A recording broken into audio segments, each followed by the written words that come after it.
Assalamualaikum warahmatullahi wabarakatuh. Ayo anak-anak, ketemu lagi bersama Bapak, yang mana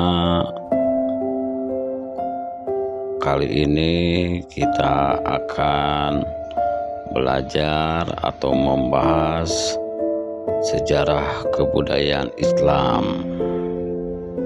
Oh iya anak-anak, sekarang sejarah kebudayaan Islamnya membahas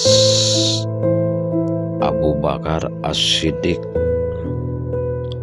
di mana kisah Abu Bakar As-Siddiq radhiyallahu anhu, sahabat terdekat Nabi Muhammad SAW, penuh dengan keteladanan, keimanan, keberanian, dan pengorbanan yang luar biasa,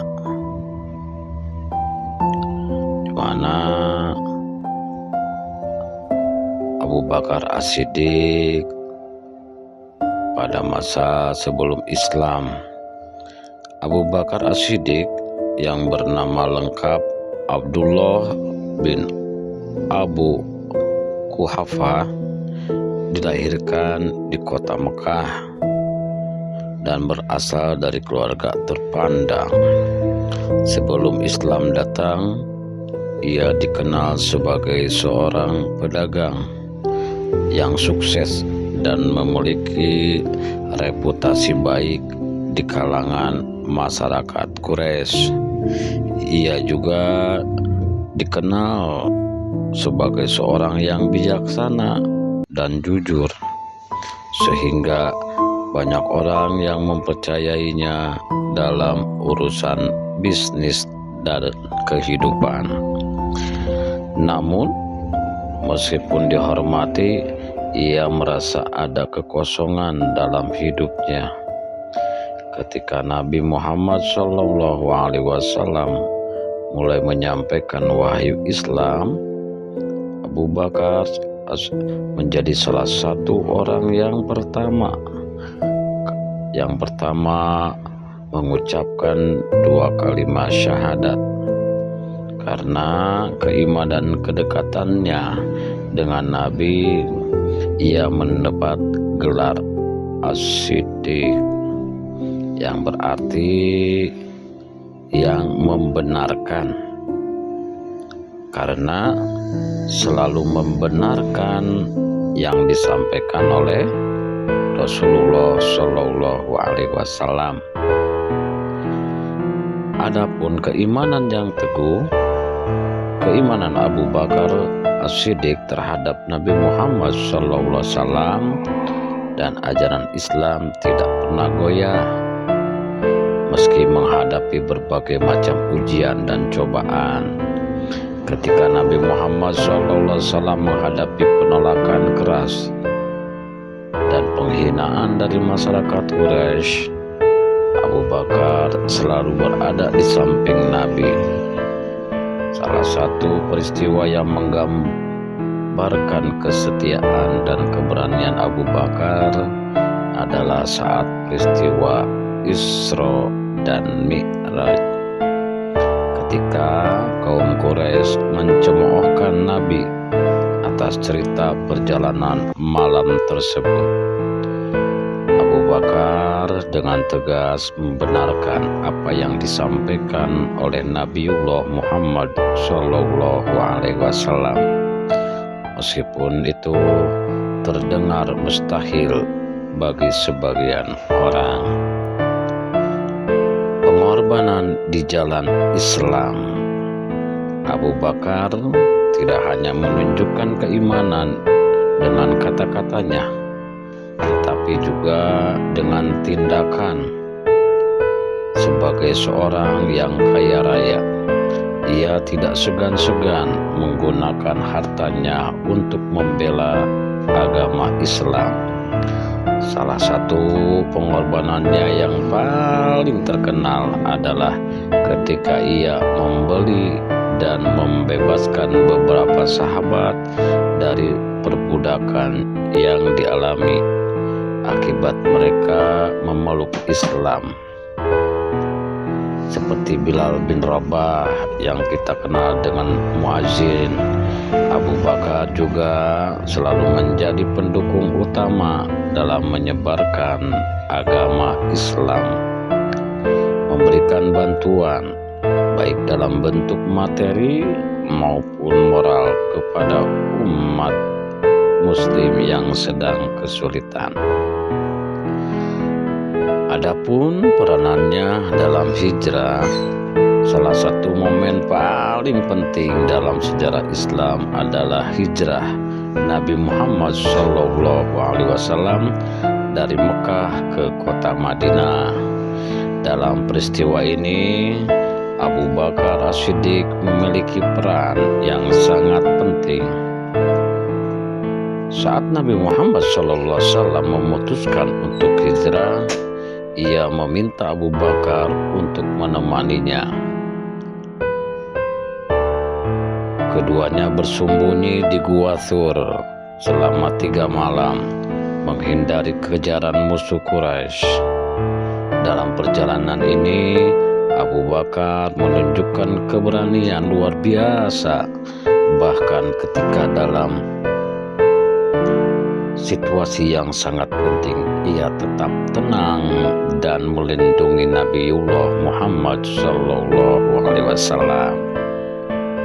Ketika para pengejar hampir menemukan mereka di gua, Abu Bakar khawatir dan berkata, "Ya Rasulullah, seandainya salah satu dari mereka menoleh, tentu mereka akan melihat kita."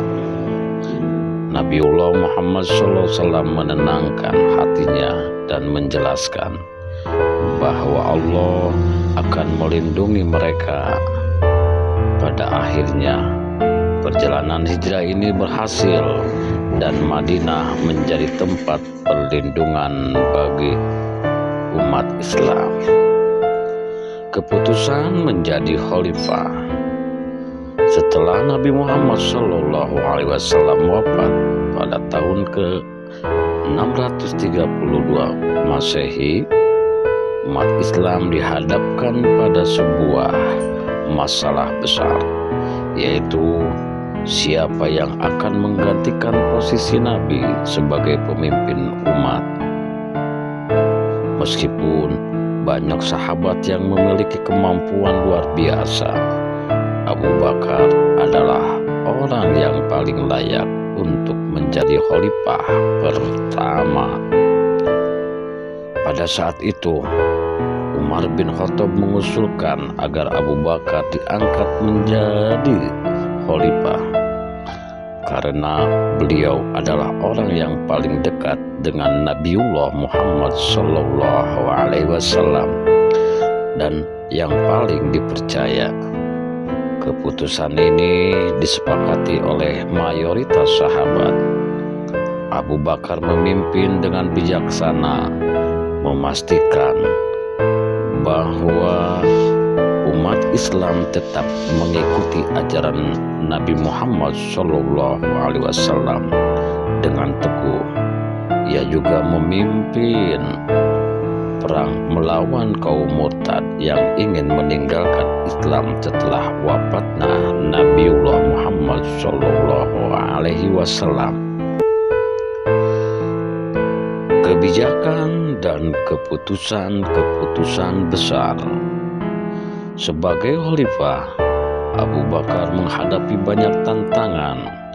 Salah satu keputusan besar yang paling diambilnya adalah memerintahkan pengumpulan Al-Quran menjadi satu mushaf. Setelah banyak penghafal atau tahfidz Al-Quran syahid dalam perang, ia juga memperkenalkan beberapa kebijakan yang memperkuat negara Islam, termasuk pengaturan administratif pemerintahan dan pembagian harta zakat. Namun, masa kepemimpinannya tidak berlangsung lama. Abu Bakar memerintah selama sekitar 2 tahun saja. Namun selama itu ia berhasil memastikan stabilitas dan penyebaran Islam ke berbagai daerah.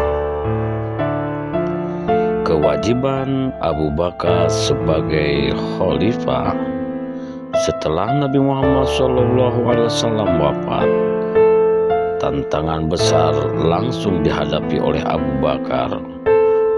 Umat Islam yang sangat terpukul dengan kehilangan sosok Nabiullah Muhammad SAW perlu dipimpin dengan bijaksanaan dan ketegasan. Abu Bakar tidak hanya dihadapkan pada kesedihan pribadi, tetapi juga pada berbagai konflik internal yang muncul di kalangan umat Islam.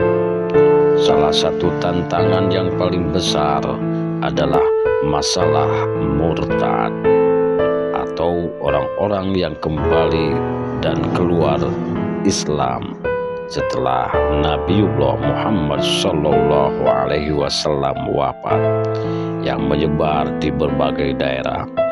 Abu Bakar memutuskan untuk melawan mereka dengan tegas, dengan dukungan penuh dari para sahabat utama lainnya, terutama Umar bin Khattab. Ia memimpin pasukan untuk menumpas pemberontakan dalam perang yang dikenal dengan nama Perang Riddah atau Perang Murtad. Abu Bakar menyadari bahwa jika umat Islam membiarkan orang-orang murtad untuk pergi begitu saja, akan sangat merugikan masa depan Islam yang baru saja berdiri tegak. Keberaniannya dalam memimpin perang ini menunjukkan keteguhan hatinya dalam menjaga agama Islam agar tetap eksis dan kuat. Abu Bakar dan peranannya dalam penyebaran Islam. Selain menghadapi pemberontakan, Abu Bakar juga memiliki visi besar untuk melanjutkan penyebaran Islam ke berbagai wilayah. Pada masa pemerintahannya, ia mengirimkan pasukan untuk menaklukkan wilayah-wilayah baru seperti ke daerah Syam atau Suriah, Irak, dan Mesir. Pasukan Islam yang dipimpin oleh panglima-panglima besar seperti Khalid bin Walid dan Amr bin Al-As mampu meraih kemenangan besar dalam perang-perang yang mereka hadapi, yang memperluas wilayah kekuasaan Islam. Dalam hal ini, Abu Bakar tidak hanya fokus pada ekspansi wilayah, tetapi juga mengatur strategi agar ajaran Islam ditegakkan dengan baik di daerah-daerah yang baru dikuasai. Pembangunan masjid, pembagian zakat, dan pendidikan agama menjadi prioritas dalam setiap wilayah yang dikuasai. Ia memastikan bahwa Islam bukan hanya berkembang secara fisik, tetapi juga spiritual. Keteguhan Abu Bakar dalam menjaga ajaran Islam. Abu Bakar dikenal sebagai khalifah yang sangat menjaga keutuhan ajaran Islam. Ia seringkali berbicara tentang pentingnya mengikuti wahyu yang diturunkan kepada Nabiullah Muhammad SAW tanpa ada perubahan. Pada suatu kesempatan, ia memberikan pidato yang terkenal dengan diangkat menjadi khalifah. Beliau berkata, "Wahai manusia, aku diangkat menjadi pemimpin di tengah-tengah kalian, padahal aku bukanlah orang terbaik di antara kalian. Jika aku berbuat baik, bantu aku. Jika aku berbuat salah, betulkan aku. Kebenaran adalah amanah dan kebohongan adalah pengkhianatan."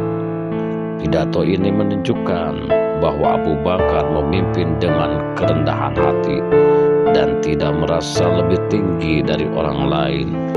Ia juga berjanji untuk tidak mengubah apapun dari ajaran Islam yang telah disampaikan oleh Nabiullah Muhammad SAW.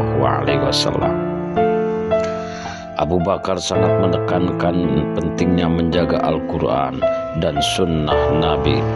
Salah satu langkah besarnya adalah pengumpulan Al-Quran menjadi satu mushaf setelah peristiwa Perang Yamamah, di mana banyak penghafal Al-Quran yang gugur. Umar bin Khattab mengusulkan agar Al-Quran dikumpulkan dalam satu buku agar tidak hilang. Abu Bakar awalnya ragu, namun setelah dipertimbangkan dengan matang, ia akhirnya menyetujui usulan Umar bin Khattab. Hal ini membuahkan hasil yang sangat besar untuk umat Islam, karena Al-Quran yang terkumpul ini menjadi sumber utama dalam kehidupan umat Islam hingga saat ini. Pengaruh kepribadian Abu Bakar terhadap umat Islam. Abu Bakar adalah contoh pemimpin yang adil, bijaksana, dan rendah hati. Ia tidak pernah mengambil keuntungan pribadi dari jabatannya. Demikianlah anak-anak sepintas kisah Abu Bakar As-Siddiq. Mudah-mudahan kita bisa mengambil hikmah dan menjadikan tauladan sebagai kehidupan kita di masa yang akan datang. Kita sambung kisahnya minggu depan. Wassalamualaikum warahmatullahi wabarakatuh.